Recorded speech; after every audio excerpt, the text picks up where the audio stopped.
Bismillahirrahmanirrahim. This is Amna. Today we will discuss how Chief Justice of Pakistan will be selected after 26th constitutional amendment in Pakistan's constitution. अब किस तरह chief justice of Pakistan की selection होगी 26th amendment के बाद। ये चीज़ आपको उस वक्त समझ आएगी अगर आप अंडरस्टैंड करेंगे कि 26th अमेंडमेंट से पहले किस तरह चीफ जस्टिस ऑफ पाकिस्तान की सिलेक्शन होती थी। देखें, चीफ जस्टिस ऑफ पाकिस्तान को सिलेक्ट करने का जो प्रोसेस है ना, ये बेसिकली बेस करता था seniority with in the judiciary.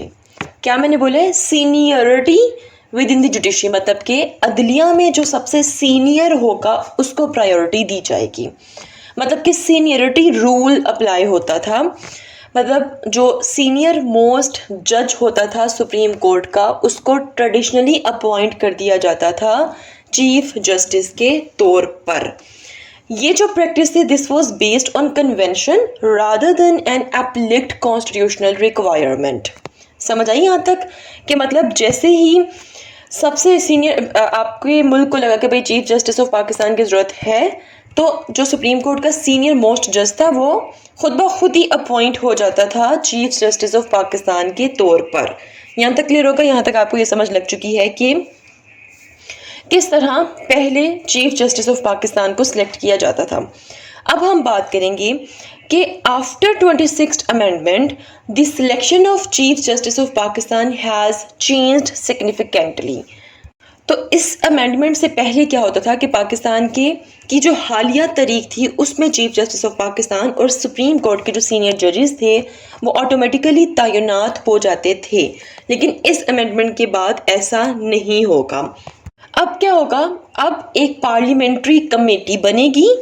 आप कह सकते हो कि चीफ जस्टिस ऑफ पाकिस्तान की सिलेक्शन एक स्पेशल पार्लियामेंट्री कमेटी करेगी, जिसके मेंबर्स की तादाद कितनी होगी? 12 होगी। अब ये जो 12 मेंबर्स होंगे ना इस पार्लियामेंट्री कमेटी के, इनमें से 8 कौमी असम्बली के मेंबर्स होंगे और 4 सेनेट के मेंबर्स होंगे।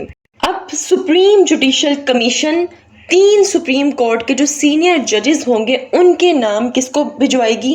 पार्लियामेंट्री कमेटी को भिजवाएगी। मतलब ये जो 12 मेंबर पार्लियामेंट्री कमेटी, इनको भिजवाएगी 3 मेंबर्स के नेम। ठीक है, फिर क्या होगा कि पार्लियामेंट में इन 3 ये जो नाम आए हैं जजेस के, इनमें से किसी एक को सिलेक्ट किया जाएगा। सिलेक्ट एज सच ये नहीं होगा कि बस इसको सिलेक्ट कर लेंगे यही बनेगा, नहीं, बल्कि सिर्फ एक का नाम सिलेक्ट करके उसकी सिफारिश जो है वो आगे ट्रांसफ़र की जाएगी। आगे किसको ट्रांसफ़र की जाएगी वो मैं आपको भी बताती हूँ, लेकिन उससे पहले मैं ये बता दूँ, ये जो पार्लियामेंट्री कमेटी है इसमें आपको 2/3 मेजोरिटी जो है वो रिक्वायर होगी to finalise the candidate name, मतलब कि to finalise the chief justice of Pakistan which must be chosen from among the 3 most senior जजेस ऑफ द सुप्रीम कोर्ट।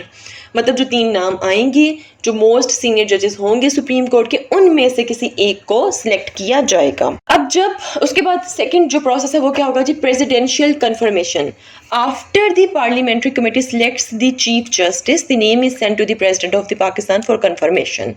मतलब जो नाम पार्लियामेंट्री कमेटी जो है वो सिलेक्ट करेगी, मतलब सिफारिश के तौर पे उसको आगे मजीद भेजा जाएगा किसके पास? पाकिस्तान के सदर के पास, पाकिस्तान के प्रेसिडेंट के पास कंफर्मेशन के लिए। के बाद क्या होगा जी? उसके बाद इसमें प्राइम मिनिस्टर का रोल भी होगा। प्राइम मिनिस्टर सदर को एक नोटिफिकेशन जारी करने की सिफारिश करेंगे और इस तरह chief justice of Pakistan select हो जाएंगे। तीसरी जो चीज़ इसमें इंपॉर्टेंट है वो है फिक्स्ड टर्म। फिक्स्ड टर्म का मतलब ये है कि जो न्यूली अपॉइंटेड चीफ जस्टिस होंगे उनका जो ड्यूरेशन है, मतलब उनकी जो जॉब की मुद्दत है वो सिर्फ और सिर्फ 3 साल फिक्स कर दी गई है। अनलाइक द प्रीवियस सिस्टम, पहले ऐसा नहीं होता था।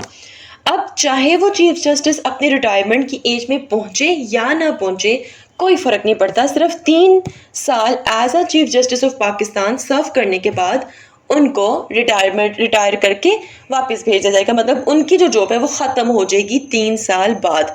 ये फिक्स्ड कर दिया गया है। अब इन चेंजेस से आपको क्या नज़र आ रहा है जी? This change has sparked concerns regarding the independence of the judiciary, क्योंकि जो पावर सिलेक्ट करने की चीफ जस्टिस की उसको शिफ्ट कर दिया गया है जुडिशरी से लेजिस्लेचर की तरफ।